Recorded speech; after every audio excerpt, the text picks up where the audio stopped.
નમસ્કાર, બેનિફિટ બુલેટિનમાં આપનું સ્વાગત છે. હું રાજવી. તો જાણીએ આજના મહત્વના સમાચાર. સુરતના બારડોલીમાં ભીષણ આગની ઘટના.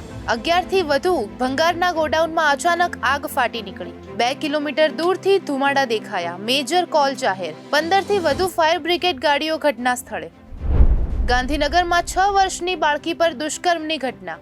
રાત્રે વોશરૂમ માટે જતા સમયે ઘટના બની હોવાનો ખુલાસો. પોલીસે બાળકીનું મેડિકલ પરીક્ષણ શરૂ કર્યું. રિપોર્ટથી ઈજાની વિગતો સામે આવશે. 2 શકમંદોની અટકાયત. સેક્ટર 21 પોલીસ સ્ટેશન વિસ્તારમાં કેસ નોંધાઈ તપાસ તેજ.